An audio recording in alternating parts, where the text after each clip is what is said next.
Very nice to see you. It was interesting to hear Sir John and Sir Ralph both talking during the break, and one of them said he likes to see rushes of himself in a movie, and Sir Ralph said he does not like to see rushes while he's making a movie. Does it bother you to see them? Maybe we can get 2 out of 3 on this.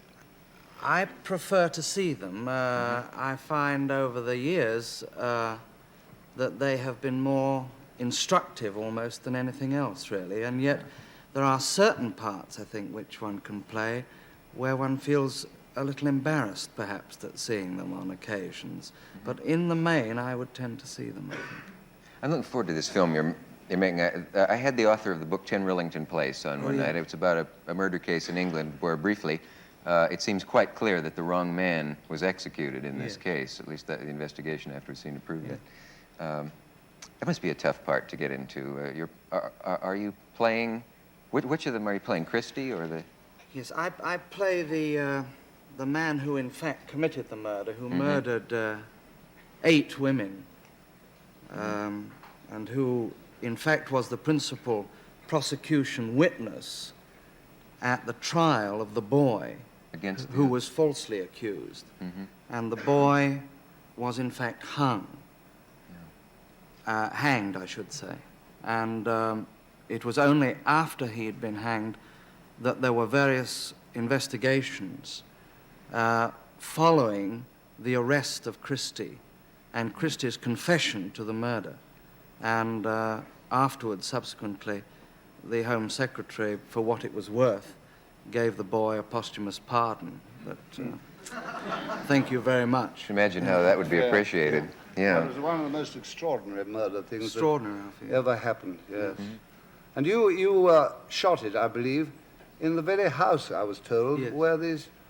Really? Yes. Well, we shot some of it there. Obviously, the rooms were so tiny we couldn't shoot all of it. Is anybody living in that house now? Yes. In fact, there were West Indians living there, squatting there. And it was, in fact, West Indians who discovered the murder in the end. Christie, after the death of Evans, Christie murdered his wife then. And there was obviously nobody to look after him at all, and he was mentally deranged, obviously, and finally just left the house, having sold all his furniture and so on, and was found wandering along the embankment, the Thames embankment. And the way in which he was discovered was that some West Indian people took over the 2 or 3 rooms that he lived in, and in moving a piece of furniture into the house, they hit against the wall, and the furniture went straight into the wall, in that it was merely wallpaper put over a little alcove in which were hanging 2 of the women who he had murdered. It was an absolutely ghastly piece. They changed the name of the street, didn't they? They did indeed, yes, and it's now all come down. We in fact had to ask them to keep the building up for another few weeks. It's made, obviously, Mr. Cavett, because most of the people concerned are totally opposed to capital punishment. And it seemed to us, in this particular case, Sir John and Sir Ralph will know that it was perhaps more responsible for the abolition of capital punishment in the United Kingdom than any other single fact. And obviously you can argue the moral issues in regard to capital punishment until the cows come home. You can roll up statistics to prove that the death penalty is a deterrent or not a deterrent, as the case may be. One thing you can't argue about is that the law, the establishment, the police, justice in our name, can make a mistake. And you'd think one mistake would be enough. Yes. I've always thought one of the best arguments against capital punishment was that in the old days in England, when they used to hang children and other people for stealing pocketbooks and handkerchiefs, that one of the places pickpocketing was the most rife was at the hangings in the crowds, which should argue against the deterrent theory a little bit. I know you're also doing a thing about Churchill from the book. You're doing a film. Yes, I'm going to direct a film of Churchill's early life. Is that the one that had so many controversial facts about the family in it that a lot of people were upset about it when it was... Yes, it's based on his own book, My Early Life, and the film occupies the first 26 years of his life until his establishment in the House of Commons. And, of course, the 2 other principal parts in the picture are his parents, Lord Randolph, and his American mother, Jenny Jerome. And that's really why I'm here, to try and persuade a very distinguished American actress to play that particular part. Oh, is it Lauren Bacall? I could put in some. Put in a word. I think I could put in a word for you. I'm not sure. I'm not sure. Her. No, I hope she liked me. I'm sure. I know. What was the book that came out in which it was revealed that there was syphilis in the Churchill family, and that possibly he was conceived out of wedlock and all of that, and people were stunned by it, and yet that was not his book. That was that other book that was written about. I don't know which book that was, but I mean, certainly at home it's perfectly accepted that his father did in fact die of syphilis. It's never meant to be covered up. Look at Henry VIII. Big one? Rather popular. Look at Henry VIII. Yes, exactly. Yeah. I don't think one's at home anybody's fussed about that, but... I think maybe it had a bigger impact over here.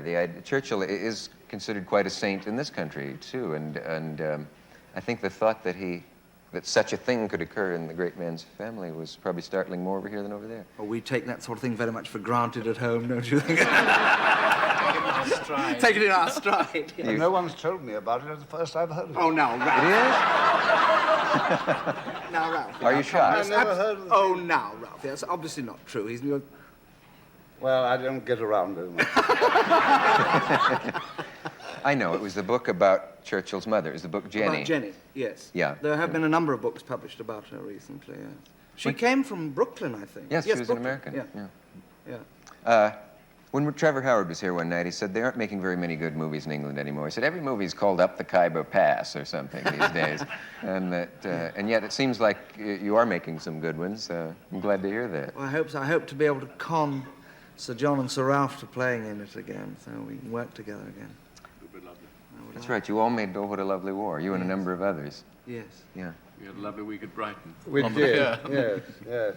We only have about a minute left. Would you say that more English actors are in psychoanalysis than American actors, or less? No, I don't think they are very keen on it. I've never heard of an English actor in psychoanalysis. I've met a lot of American actors just after. No, I don't get around very much, yes. I think, as you said, Sir John, once in an interview, you thought it had less need, actors needed it less than other people, in something you wrote in the New Yorker one time. Oh, I don't know. Watch psychiatry.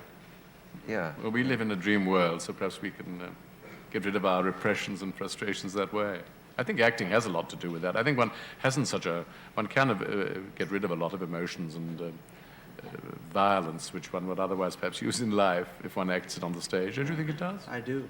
One's emotions one's only afraid of being too easily emotional, so one can't quite tell when one's being sincere in real life.